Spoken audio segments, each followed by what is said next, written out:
Assalamualaikum, my name is Muhammad Shafiq, but today we are going to start very important topic regarding writing task 1.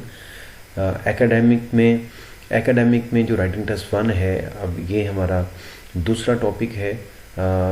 इसकी जो statement है writing task 1 की, the diagram below show the life cycle of a species of a large fish called the salmon. इसमें इस fish को हम सामन पढ़ेंगे, L इसका साइलेंट है। और बेसिकली टॉपिक जो है आपका the life cycle of the salmon की जो लाइफ साइकिल है कि इसका आगाज़ कब होता है और ये इसका प्रोसीजर क्या है, इसकी कितनी स्टेजेस हैं।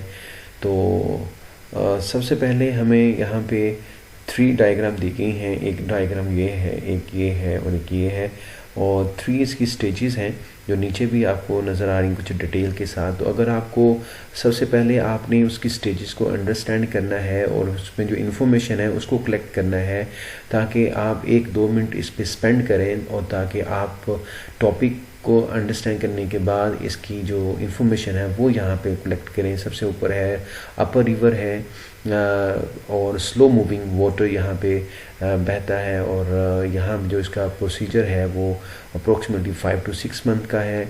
रीड्स हैं, रीड्स का मतलब यहाँ पे छोटे छोटे पौधे से हैं, इसको हम रीड्स कहते हैं। जड़ी बूटियाँ भी कह सकते हैं। स्मॉल स्टोन्स यहाँ भी साथ हैं, और यहाँ सामन जो है वो यहाँ पे अंडे देती है। इसी तरह फिर यहाँ से स्टेज 1 से ये एग के बाद जब ये हैचिंग होने के बाद फिर जब ये तो इस स्टेज के अंदर आप देखें कि लोअर रिवर है जहाँ फास्ट फ्लोइंग होती है वाटर की, और यहाँ ये जो फ्राई फिश है जब ये वाली फर्स्ट स्टेज के अंदर अप्रोक्सीमेटली ये 4 ईयर यहाँ स्पेंड करते हैं। और फिर यहाँ से जो सेकंड इसकी स्टेज बनती है वो स्मोल्ट है, और स्मोल्ट में जब इसकी स्टेज में आती हैं तो इसकी इसका जो साइज़ होता है सामन का, जिसको हम स्मोल्ट स्टेज कहते हैं, या ये तो ये 12 to 15 सेंटीमीटर तक ये लंबी होती है। और फिर ये जो है स्मोल्ट जो है ये यहाँ ओपन सी में आ जाती है, खुले समंदर में आती है। अप्रोक्सीमेटली 5 ईयर यहाँ ये स्पेंड करती है।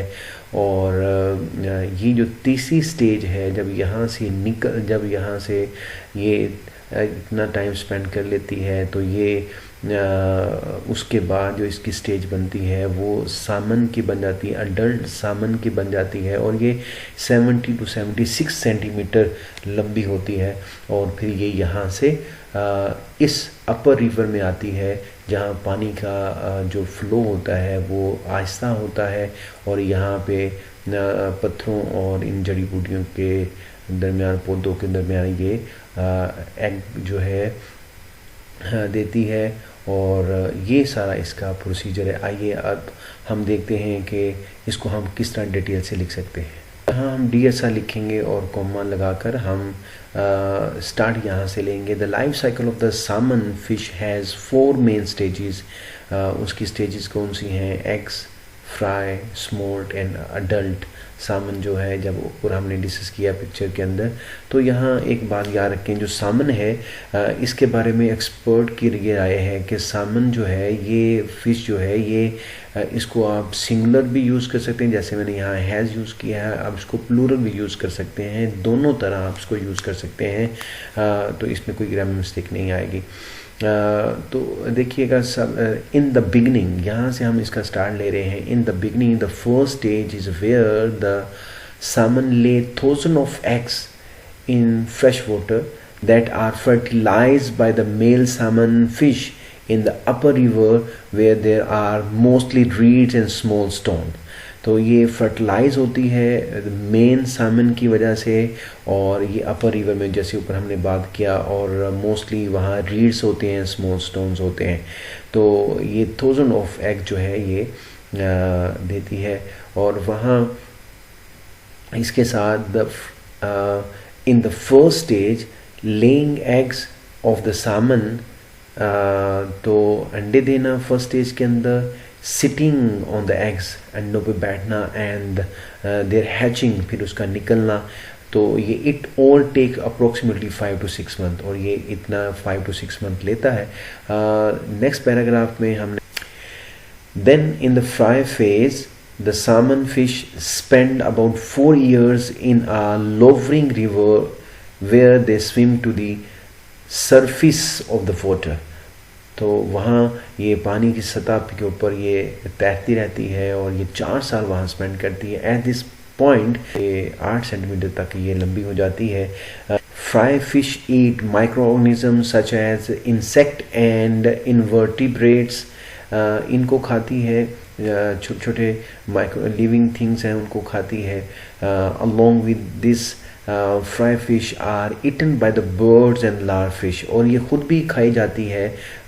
बड़ी जो फिश होती हैं वो इनको खाती हैं और बड़े जो परिंदे हैं वो भी इनको खाते हैं। Finally in the small stage they begin to mature and migrate from the fresh water to the salt water. तो आखिरकार ये जो स्मॉल स्टेज, जो इसकी तीसरी स्टेज है, यहाँ से ये काफ़ी मैच्योर हो चुकी होती है और फिर वहाँ से ये माइग्रेट करती है फ्रेश वाटर से टू द सॉल्ट वाटर, यानी सॉल्ट वाटर में जाती है। In eating they eat squid, fish and shrimp. ये चीज़ें खाती है वहाँ समंदर में। Some adult salmon travel long in the water, और जब ये अडल्ट हो जाती है और इसका साइज जो है वो भी काफ़ी बड़ा हो जाता है, तो ये जो है ट्रेवल पानी में काफ़ी लंबा ट्रेवल करती है वहाँ। और they have vibrant colour and hooked jaw, और इसके वाइब्रेंट कलर होते हैं और इसके जो है हुक टाइप के होते हैं। यहाँ जो सबसे इम्पोर्टेंट बात मैं बताना चाहता हूँ, मैंने यहाँ देखें जो रेड कलर में मैंने इसको किया है, तो ये मैंने सीक्वेंसर शुरू में किए हैं जो रेड कलर में आपको नज़र आ रहे हैं। पहला सीक्वेंसर यहाँ लगाया, फिर मैंने देन लगाया, फिर एट दिस पॉइंट है ये भी सीक्वेंसर है, अलोंग विद दिस ये भी सीक्वेंसर है, फिर फाइनली ये भी सीक्वेंसर है। और सबसे इम्पोर्टेंट बात जो ये है, आपने जितने भी वर्ब मैंने यहाँ पे हाईलाइट किए हैं, आपने इसको लर्न करना है। जितने ज़्यादा आपको वर्ब उस टॉपिक के मुतालिक आएंगे आप उतना अच्छा लिख सकते हैं। जैसे ले है, ले एग्स है, अंडे देना, और फर्टिलाइज्ड जो मेल सामन की वजह से वो फर्टिलाइज हो जाती है। और इसी तरह यहाँ मैंने स्पेशली लेइंग एग्स लिखा है, ये जेरेंट केस है। मेरे ग्रामर के ऊपर काफ़ी ज़्यादा लेक्चर आ चुके हैं, मेरी वीडियो आप यूट्यूब पे भी देख सकते हैं। जो मेरा चैनल है WSH शेयरिंग, इस पे आप इसके ऊपर 2-3 लेक्चर हैं जेरेंट के ऊपर, ये बड़ा अच्छा है। लेइंग एग यानी अंडे देना, और इसी तरह सिटिंग ऑन द एग्स, अंडों पर बैठना, तो एंड हैचिंग और अंडे का निकलना। तो इस तरह के सेंस में उर्दू इसका मीनिंग आता है, और साथ ये जेरेंट को इस्तेमाल करते हैं तो बड़ा अच्छा आप अच्छा इम्पेक्ट डालते हैं अपनी राइटिंग पे, अच्छे बैंड आते हैं। और इसमें देखें हमने ज़्यादा इसमें प्रेजेंट टेंस ही इस्तेमाल किया है। यहाँ टेक्स आया है, यहाँ ले आया है, और यहाँ देखें पैसिव वॉइस और एक्टिव वॉइस दोनों यूज़ हुए हैं। Passive voice present simple passive voice and present simple active voice, यहाँ हमने ये पैसिव वॉइस आर के बाद थर्ड फॉर्म आई है। और इसी तरह स्पेंड जो है ये भी वर्ब यूज़ किया है, प्रेजेंट सिंपल टेंस है, स्विम प्रेजेंट सिंपल टेंस है, ईट्स प्रेजेंट सिंपल टेंस है, ग्रो है। और साथ साथ वर्ब भी आपको अंडरस्टैंड होने चाहिए कि ये कितने वर्ब मैंने लिखे हैं। बिगिन, ये भी, माइग्रेट, ट्रैवल है, ये सारे जितने भी हैं आप इस वर्ब को अच्छी तरह याद करें, जिसकी वजह से आप इसको नोट करें, लिखें, ताकि आपको जितने ज़्यादा वर्ब आएंगे उतने। और इस तरह के जितने भी टॉपिक आते हैं उसमें ज़्यादा हमने प्रेजेंट में लिखना होता है। और प्रेजेंट पैसिव वॉइस में और प्रेजेंट एक्टिव वॉइस के अंदर, इन दोनों पे मेरे ग्रामर पे सारे लेक्चर आ चुके हैं, आप वहाँ पे जाके देख सकते हैं। लास्ट में मैं ये आपसे रिक्वेस्ट करूँगा कि प्लीज़ मेरा जो फेसबुक का पेज है इसको भी आप सब्सक्राइब करें। यहाँ आप नज़र आ रहे हैं कि spoken English grammar PT and आइट्स के नाम से है, और यूट्यूब पर WSH शेयरिंग के नाम से है, उसको लाइक करें, शेयर करें, सब्सक्राइब करें, और ताकि वहाँ 183 के करीब मेरी वीडियो आ चुकी हैं। अब वहाँ से सारी वीडियो ग्रामर और स्पोकन इंग्लिश की भी दे सकते हैं। Thank you very much.